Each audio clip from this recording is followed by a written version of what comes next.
First off, the energy that I'm picking up for you guys is I feel like this is a very direction oriented type of a week. I see a lot of crossroads. I see a lot of like, fork in the roads. Do I take path A? Do I take path B? I see you being inundated by decisions and choices. And I see you seeking guidance, from other people, internally, even for some of you, as to which path to take. So it's a major kind of like a crossroads type of a week. And it's really important that you understand, where you've come from, learn from past cycles, learn from patterns in your life from the past, and erring on the side of, taking the path that hasn't been taken before. Okay. So it's like reviewing. It's almost like watching your life, kind of like as a video playing in front of you, the movie reel, watching it, and then figuring out, okay, I did that before and it didn't, give me the outcome that I was hoping for. So this time I'm going to do things differently. So aiming to do things differently, aiming to take a different path, that's going to be very crucial as we navigate the energy for this week. The first card that I have here is the Knight of Coins, the Knight of Pentacles. Once again, I see you kind of like at a standstill in the middle of the road, okay? And you're at a point where obstacles are not really in front of you. It's all about free will. So there's nothing physically restricting you, restraining you. You're not tied down to any specific course.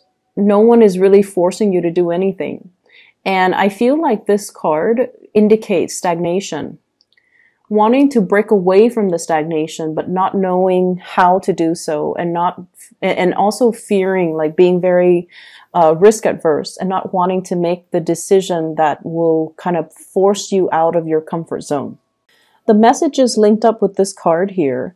It indicates a time where there is a lot of internal conflict being pulled in different direction. I see a lot of fear, and I'm feeling for many of you, it's like I've worked so hard at it. So I'm, preparing myself to walk down this path. But I've worked so hard and I feel like I've already mastered everything. So walking down this path, does it really contribute anything more? So I feel some of you have worked really hard at a specific project, at a specific thing in your life.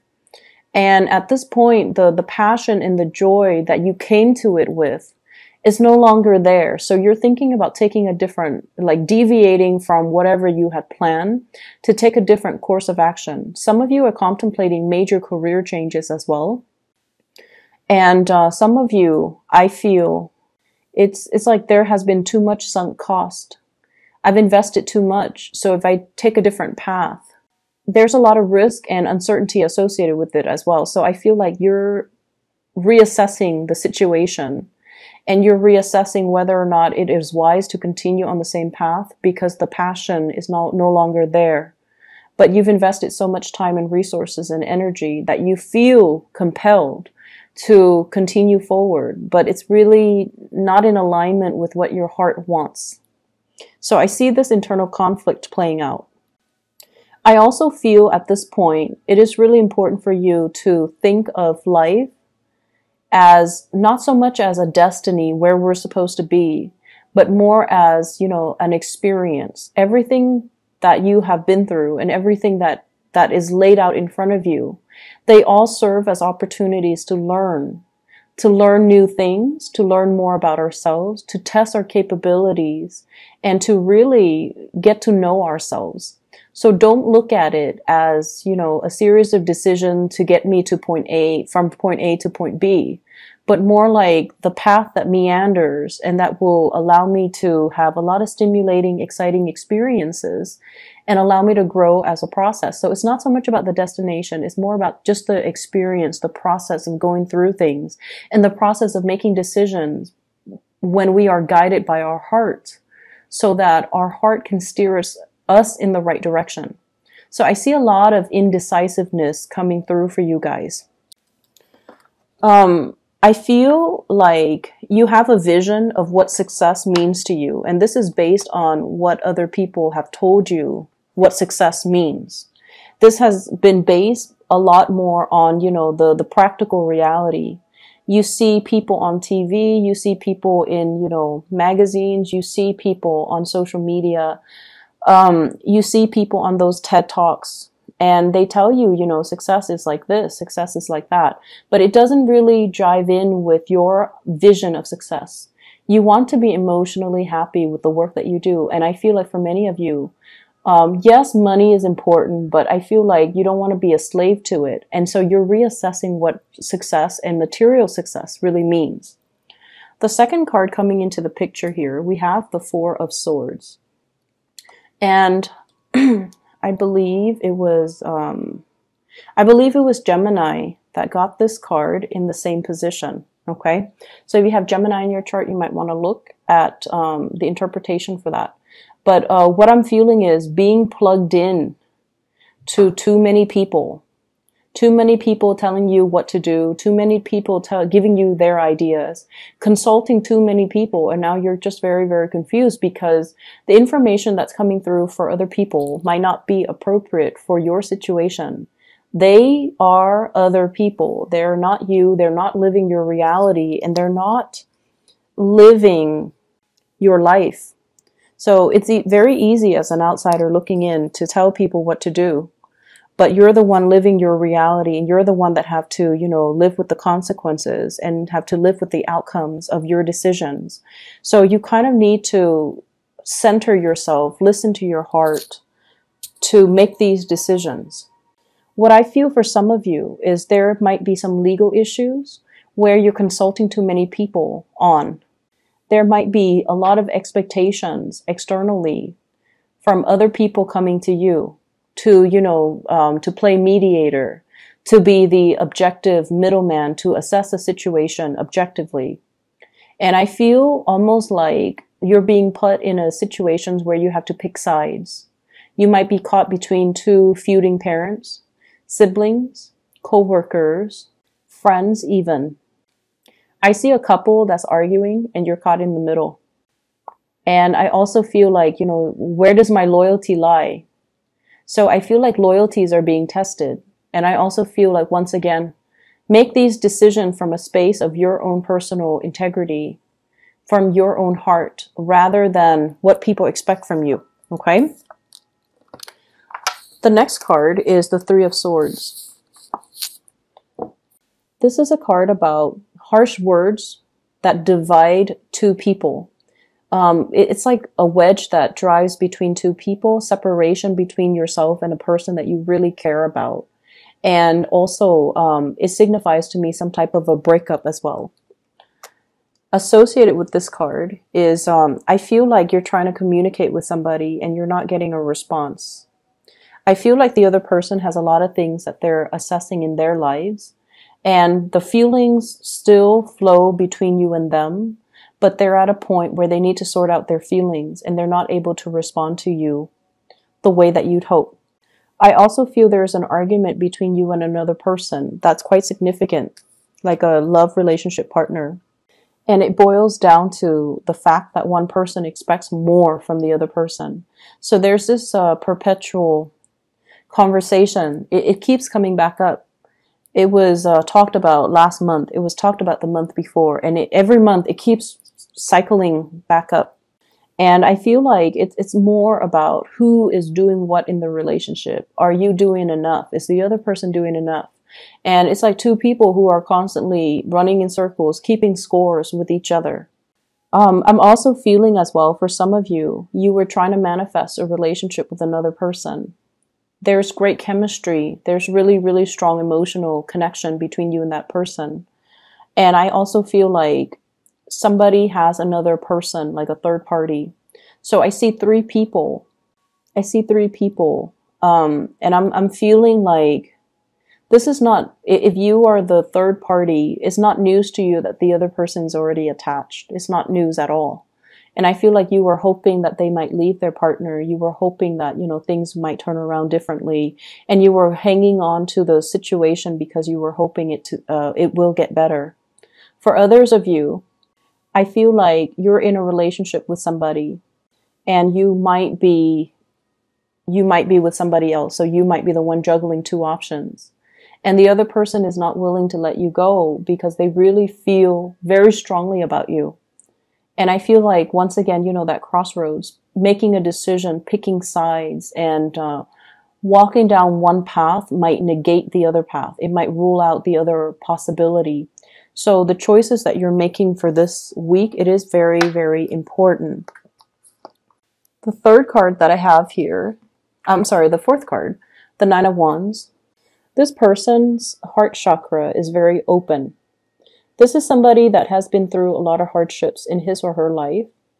There's an imagery of the tree, so I feel like it's somebody who's a very old soul. They've been through a lot of pain, a lot of trauma in their past.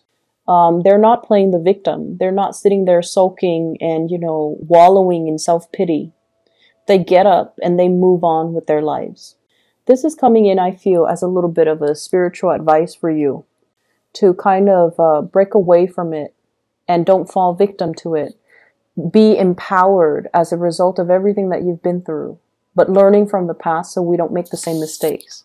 The messages associated with this card is to move away from situations that are painful, to move away from people that are not appreciative of everything that you have to offer, to move away from situations where you are wedged in the middle between two feuding parties, and to move away from situations where you might be a third party, to reform our actions and our behaviors so that they are more in alignment with our higher self. Kind of like that imagery of the tree. The tree faces a lot of adversity, like inclement weather, severe weather, and everything that it faces allows its branches to be stronger, allow the trunks to fortify itself, and allow it to stand upright and stand tall. And so it's sort of like that. The imagery of the tree and everything that you have been through creates the person that you are today. There were no accidents or, mistakes. But if we find ourselves in the same cycle where we constantly get hurt, where we constantly look for the wrong relationship partners or seek people who are not physically or emotionally available to us, then we're not really living the lessons. We're reliving the karma and reliving past mistakes. So it's really urging you to move forward. And I feel like I just get this message of somebody's not leaving their marriage. Somebody's not leaving their marriage. For those of you married couples, like married in relationships, or even, relationships where you are sharing space with another person, I feel like there will be more harmony. There will be more, like the energy is going to be smoothing itself out, but it requires a lot of work from both parties. Not that is impossible, but I feel like it requires a lot of self-awareness from both parties. You have come to your own realization, your own self-awareness, where you are thinking about, mistakes you might have made and aiming to do it better. And then the other person might be kind of behind the curve where they're not at a point yet where they're reflecting on themselves, how they have contributed to the situation to cause the, falling out. So they're still, at a point where they're blaming you. But I feel like sooner or later, they're going to come to the realization that it takes two to tango and that, you're not all to blame, but they're not there just yet. So whatever harsh feelings that you've had right now, just kind of detach yourself and try to move away from it. And when the other person is ready, you will hear from them. Okay? The last card that I have here is the Four of Cups. And the Four of Cups, in this depiction, it is greatly about, waiting for love to come in. Where is my soulmate? Where is my one true love? Where's the person that will complete me? Where's the person that I've been longing for? I feel for many of you, there is a long distance relationship here, and you're trying to bridge the divide. So the person might not be completely, constantly in your vicinity, and, you're going out and you're distracting yourself with other options, with even friends, with social engagement and things like that, because they're not around and you're waiting for them to come around. And then for others of you, there might have been a recent heartbreak. And so you're kind of drowning your sorrows. You're getting out and about and you're trying to have fun. You're trying to forget. But I feel like the emotional connections that you are having with other people, it seems like it's a little bit more on the superficial end. Like it's just fun and games, but there's not a lot of substance associated with it. I see some of you going out and having a really good time, being the life of the party and having a lot of people around you. But deep down, I see this sense of loneliness, this sense of isolation. Like everything it's done under false pretenses. Like it's just fun, you know. I just want to be around people, but at the end of the day, the emotional connections between you and others are not there. I'm also feeling as well. I'm also feeling as well.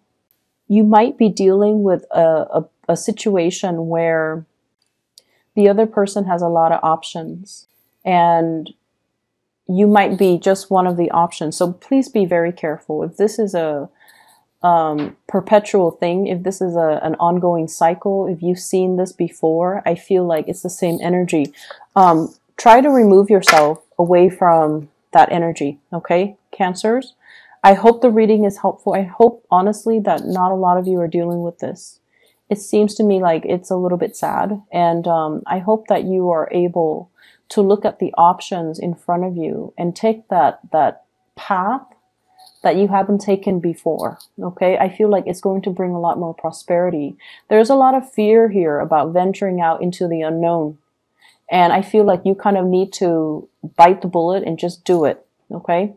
I would advise you as well to kind of listen to your intuition on this and not listen to the advice of other people, and especially asking people over and over and over again, because they're validating, they're not validating what you need to do. They're validating what they feel you should do, but they're not really living your reality.